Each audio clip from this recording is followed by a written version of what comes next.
Аңлаватқаныңыз доктор Павел Каланити қаламидagi Nafas havoga aylanganda nomli kitob. Bu kitobni Bilgajon tarjima guruhisidagi fidoyi tarjimonlar inglizchadan uyg'urchaga tarjima qilgan. Kitob tahrirlari Bilgajon va Abdurahim. Bu asarning yozuvchi nusxasi faqat parchalar salonida tarqatiladi. Ovozliq nusxasi belik saloni va mazmun salonida tarqatiladi. Amgikimizga hurmat qiling. O'z maylingizcha ko'chirib tarqatmang. Bilgajon tarjima guruhi.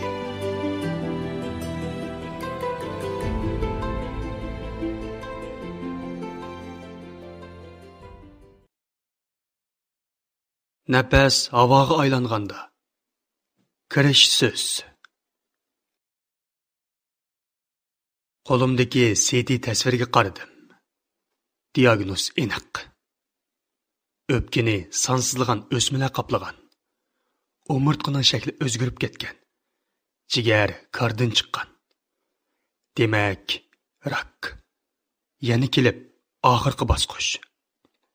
Men 1 yil praktikasi qilgan nervi tashqi bo'limi doktori. O'tgan 6 yilda men bundaq tasvirdan bir munchini bemorga foydali bir narsa chiqib qolamo degan yo'qning o'rnidagi kichkina umidda qayta tekshirganman. Biroq bu qitimqisi o'xshamaydi. Bu o'zimning edi. Ustimda radiatsiyadan saqlanish kiyimi yo'q, maska yo'q, oq xalatmi yo'q. Men bemor kiyimini kiyib, okul josi bilan to'mirdosh bo'lib, sestra yotqimga qo'yib qo'ygan kompyuterda tasvirlarni ko'rib o'tdim. Ishki kasallari doktor bo'lgan ayolim Lucy yonimda edi. Bo'lak-bo'lak ko'rib chiqdim. O'pka, so'mak, jigar, ustidan ostiga, soldan o'ngga, ondan oldidan keyniga. Xuddi mashqda o'rganganda ko'rib chiqdim. Xuddi diagnozni og'dirtiradigan bir narsa topalaydigandek. Doktorxona karavotida birga yotdik. Lucy boshqina ovozda xuddi bir narsa o'qiyotgandek, "Sizcha buning boshqa narsa bo'lish ehtimoli bormi?" dedi. "Yo'q", dedim men. Yosh oshiq ma'shuqlarda quchoqlashdik. O'tgan 1 yilda biz gumonlangan, lekin ishonishni, hatto ig'izg'imi elishni rad qilib kelgan ish oxiri beshimizga keldi. Badanimni rah yavatdi. 6 haftalar burun badan og'irligim tushishga boshladi. Dümbemge bir ağırıq kirdi. Saharda kiyinganda kamarni boshda bir, ondan 2 to'shik chingitib taqaydigan bo'ldim. Mas'ul doktorimni izlab mangdim. U Stanforddagi savodishim. Singlisi nervi tashqi kasalliklar praktika doktori bo'lib, yaqinda yuqumli kasalda o'lib ketgachga menga onalik mehri bilan qarab o'tdi. Lekin ishxonasiga kirsam, boshqa bir doktor o'tiribdi. Savodishim tug'utdan ilishib ketgan ekan. Nippiz ko'k xalatni kiyib tekshirish ustida yetib, o'zimdagi kasallik alomatlarini uningga deb berdim. Albatta, dedim men.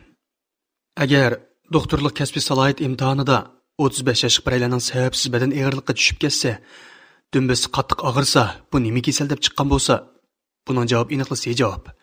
Ya'ni rak bo'ladi. Lekin men yana balkim qattiq ishlab charchab ketgan bo'lishim mumkin. Bilmayman. Meningcha, yadro-magnit rezonanslik soya apparati MRI'da tekshirib baqsaqmikin deyman. Avval rentgenga solayli, dedi doktor.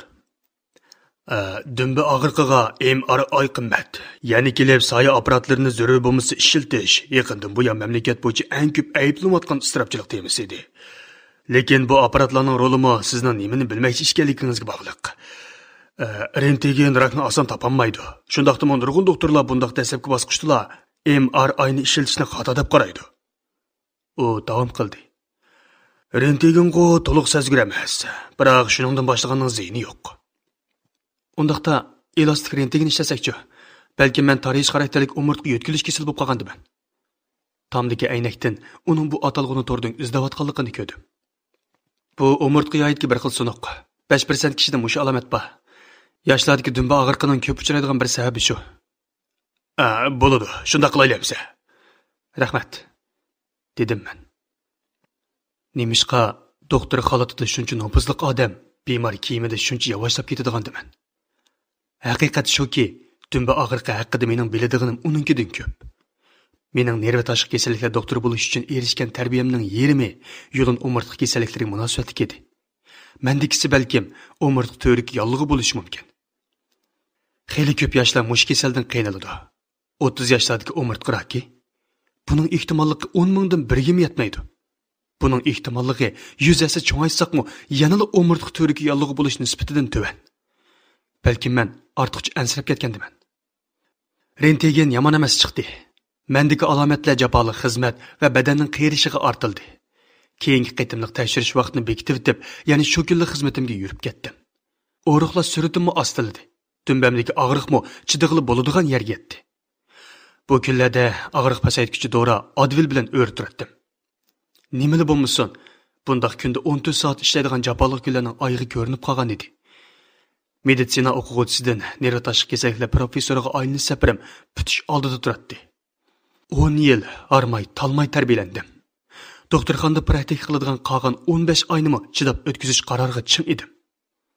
Men peshqadamlarning e'tirof qilishiga, mamlakatlik nurg'un nopuzliq mukofotlarga va bir qancha cho'ng doshulardan kelgan muhim xizmatlar takliflariga erishdim. Stanfordga yetakchi o'qituvchim yaqinda meni chaqirib, menga dedi: "Pavel, sen-go har qanday xizmatga iltimos qilsanglar, birinchi nomerli qabul qilinish nomzodi bo'la olaysan. Shundaqdimi bir ishni sen menga sep qo'yay. Maktabimizga sendek bir tadqiqotchi izlayapmiz. Albatta, oldin va'da berish yo'q, lekin o'ylashib qo'y." 36 yoshimda men cho'qqiga yetdim. Giliyatdan Chirikogacha. Uningdan o'tir dengizgacha keng ketgan va'da qilingan zaminni ko'ralaydim. Ashu dengizdagi bir sayohat kemisida Lucy va xiyolimdagi bolalarimizni elib, ularni hafta oxirlik sayohatga ib chiqqanligimni tasavvur qilatdim. Xizmatim yeniklashgachga dumbamning og'riqimi pastlab, turmushimningmi iziga tushib qoladiganligiga ko'zim yetdi.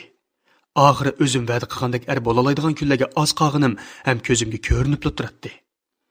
Ondan bir necha hafta o'tibla maydam turib qattiq og'rishga boshladi. Ishlab bitib biraga urib olgandimanmi? Biroq qo'rg'am sunib ketdimi nima? Ba'zi kechalari chipildab yiqayotgan tarlarim ko'rpini ho'l qilayotgan holda uyg'onatdim. Eg'irligim bu qitim texmi tez suratga tushishga boshladi. 80 kilogramlikdan biroqla 65 kilogramga tushib qoldim. Buningga uzmay keladigan yo'tal qo'shildi. Endi gumon qilmadi. Bir shanba kuni tushdan keyin Lucy ikkimiz San Fransiskodagi Dorolis bog'chisida uning singlisini saqlag'ach oftobga qoqilib yotatdik.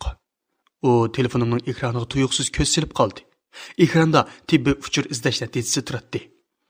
30 yoshdan 40 yoshgacha kishilar orasidagi rak nisbati. "Nima?" dedi u. "Men sizning rostli buningdan ansirayotganligingizni bilmabdiman." Undimadim. Nima deyishni bilmaydim. "Acaba bu haqda menga bir nima demamsiz?" so'rdi u. U xafa edi. Chunki u mushiningdan ansiraydi. U xafa edi. Chunki men uningga bu ishni deb baxmagan edim. U albatta xafa edi. Chunki men uningga bir xil hayotni va'da qilgan, ammo boshqa bir xil hayot ato qilgan edim. "Menga deng, nimishqa ish siringizni men bilan o'rtoqlashmaysiz?" deb so'rdi u. Shu hamon telefonimni etivatdim va dedim: "Berib marojni yeb kelayli." Kelarki haftasi Nyu-Yorkda konu savdosi bilan ko'rishgach, aram ib o'ynab kelmoqchi edik.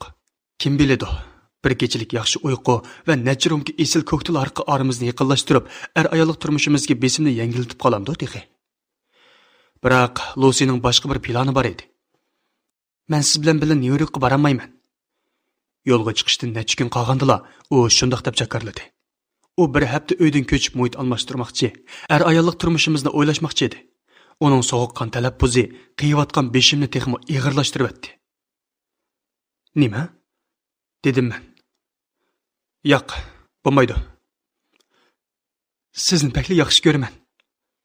Shunga ishlar bak qalaymqalishib ketdi", dedi u. "Biroq ansiraydiganim ikkimizning bu munosabatda talab qiladiganlarimizning o'xshamasligi. Biz degan yo'lda qo'shilgan hamrohlik qilamiz. Sizning nimadan ansirayotganligingizni bundoq tasodifiy bilib qolg'im yo'q.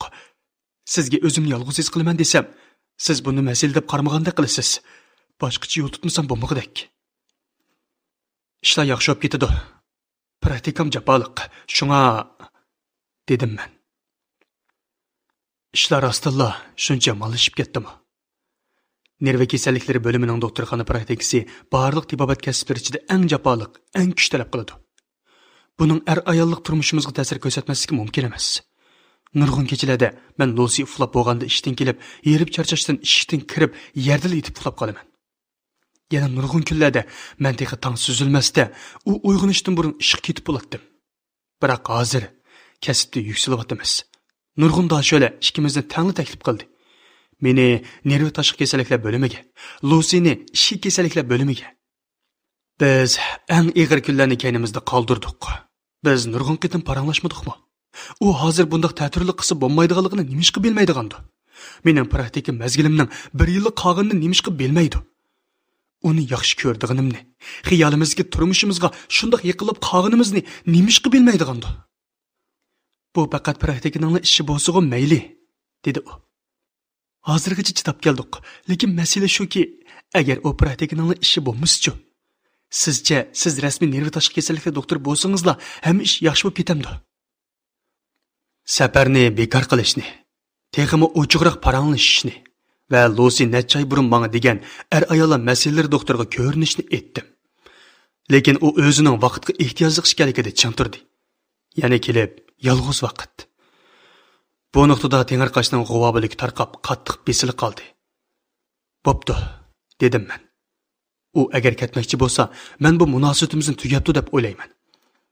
Agar men rak bo'lib chiqsam, uningga deyman. Umi o'zi tanlagan hayotda erkin yashasa bo'ladi. New Yorkka chiqishdan burun ba'zi tibbiy tekshirishlarga chaqirildim.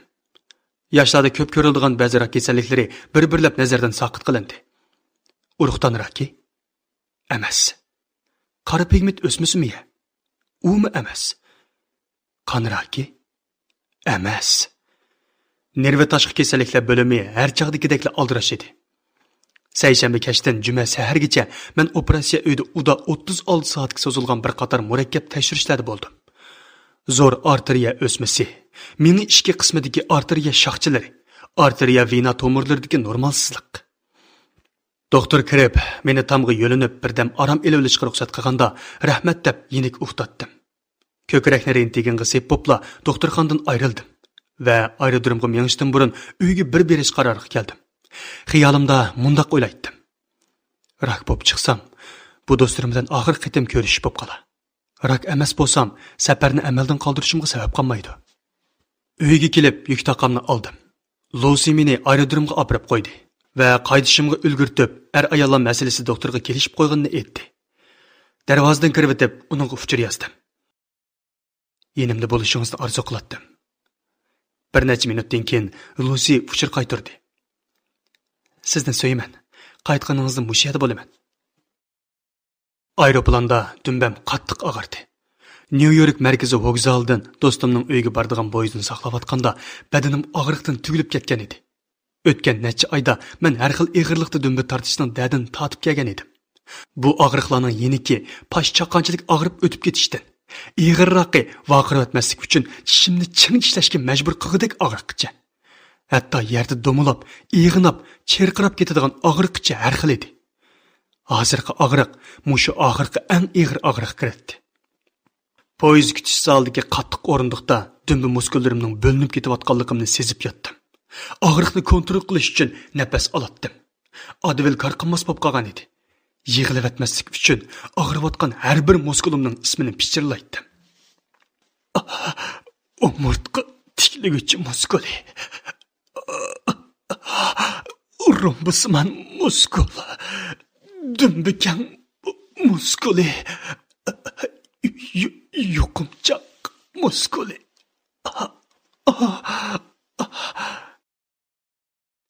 Bir amallik qo'g'dug'ich keldi.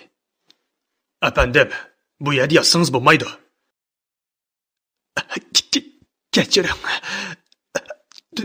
Dumbam qattiq og'riyotdi. Shundaqdimi yotsangiz bo'lmaydi. kechiring, efendim. Men o'lay deb qolgan rak bemari. Bu gaplar og'zimning uchiga keldi. Lekin undaq emas bo'lib qolsam-chi? Balkim dumbisi og'riydiganlarning mushundoq og'riydigandir. Dumba og'riqiga doir nurg'un ishlarni bilaman. Uning anatomiyasi, fiziologiyasi, bemorlarning uni tasvirlashda ishlatadigan har xil so'zlari. Lekin uni his qilmay kelgan ekanman. Balkim mush bo'lish kerak. Balkim shundaqdir. Yoki men bu baxtsizlikni qabul qilolmayotgandiman. Balkim rak degan bu so'zni og'zimdan chiqarishni xohlamayotgandiman. O'milab degandek o'rnimdan turdim va zaldan chiqdim. Do'stimning Nyu-Yorkning 80 kilometr shimolidagi Hudson daryosi bo'yiga joylashgan so'g'uq buloq degan yerdagi uyga borganimda kun bir yaga berib qolgan edi. Meni 10 necha nafar eng yaqin do'stlarim birlikda qizg'in olqish sadolari ichida kutib oldi. Ularning qizg'inligiga kichik bolaning xushalligi qo'shilib ketgan edi. Quchoqlashishlar boshladi. Muzdek so'g'uq qorong'ulik qo'limga yamashdi. "Hey, Pavel, Lucy kelmabdi-ku." Uning tuyuqsiz ish chiqib qoldi. Apla, chataq bo'pti. "Hey, og'illa. Narslarimni qo'yib, birdam orom olib olsam, ko'nglim olmasala. Asli operatsiya uydan necha kun qutulsam, uxlab, orom olib, ko'ngil olsam, qisqasi normal yashab baqsam, badanimdagi alomatlar normal dumba og'riqi va charchash alomatiga qaysa deb o'ylagan edim. Lekin do'stimning uyida 1-2 kun turib bildimki, men xatolashibdiman. Nashtida qopmay uxlaydim. Tushlik tomoqda ustaldagi yo'g'on taqsilarga ilingan purchoq go'sht dumlimisi va qisqish-paqa putlarga tikilib hangviqib o'tirdim. Gilimdan hech nima o'tmaydi. Kashlik tomoqda yerib charchab, ya'ni karvatni seg'inatdim. Ba'zida bolalarga kitob o'qib beratdim. Lekin to'g'risi, ular ko'pincha mening atrofimda o'ynaydi. Sakrab taqlab vaqirishadi. "Ey balalar, Paul tag'anlarni arab ag'il qo'yinglar, ha? Nemishqa sirtda o'ynamaysizlar?" 15 yil burun yozliq lagerda yo'l boshlag'uchi bo'lgan vaqtim esimga tushdi. Ash kuni men Shimoliy Kaliforniyadagi bir ko'lning qirg'ida o'ltiratdim. Bir to'p kapsiz o'yinchi balalar meni tabiiy to'saq qilib qal'a qo'g'dash o'yini o'ynayotdi. Men bo'lsam o'lim va falsafa degan kitobni o'qiyotdim. Bu manzaraning faqatla qamlashmag'iniga keyinchi kulib yurdim.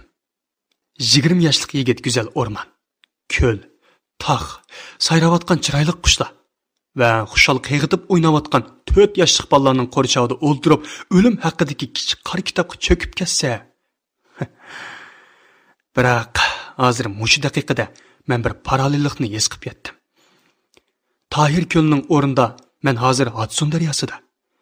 Balalar burunqi notunish bolalar emas, balki do'stlarimning bolalari.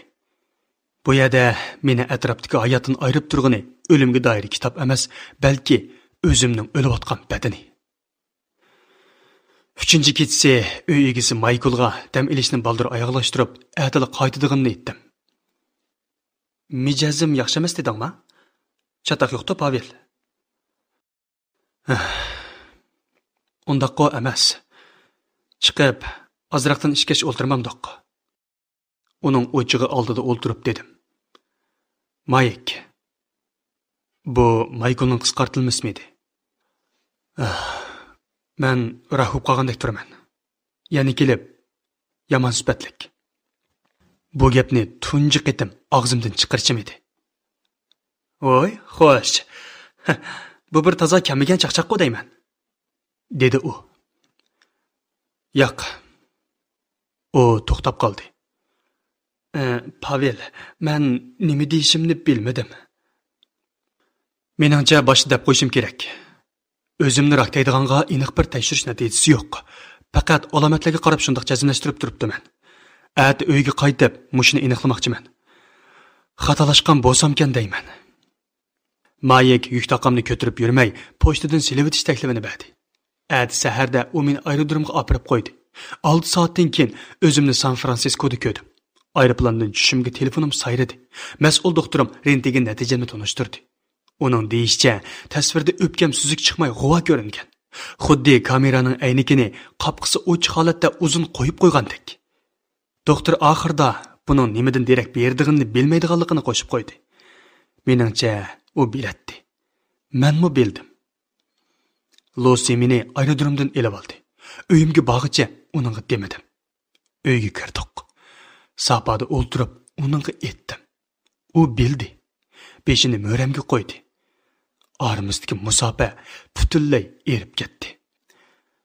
Men sizga muhtoj. Pichirladim men. Sizdan menga ayrilmayman, dedi u. Biz doktorxonadagi yosh doktorlarning biri bo'lgan yaqin bir do'stimizni izlab, meni yotoqqa ilishni aytdik.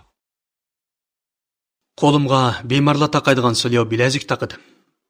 O'zimga tonish ko'k rangli xalatni kiydim. O'zim ism bilan taniydigan sestralarning orasidan o'tib yotoqqa kirdim.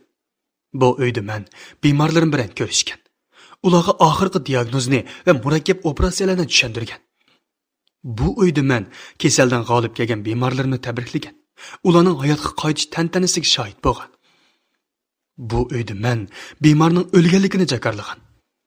Men o'rindiqlarda o'ltirgan, jumakda qo'limni yuvgan, oq to'skaga ko'rsatmani jijilagan, kalendarni almashtirgan. Men hatto qattiq yerib charchab ketganda mushiyada birdam yetib uxlavlashni qancha qitimlab orzu qilgan edim. Mana hozir mushiyada yotaman. O'yg'oq. Men tonimaydigan yosh bir sestra eshikdan beshini tiqib kirdi. Doktor hozirlik kirdi. Shuning bilan men tasavvur qilgan, amalga ishqi ozli qolgan, necha 10 yillik tirishchanligimning yuqori pallasi bo'lgan kelgusim parga aylanib ketdi.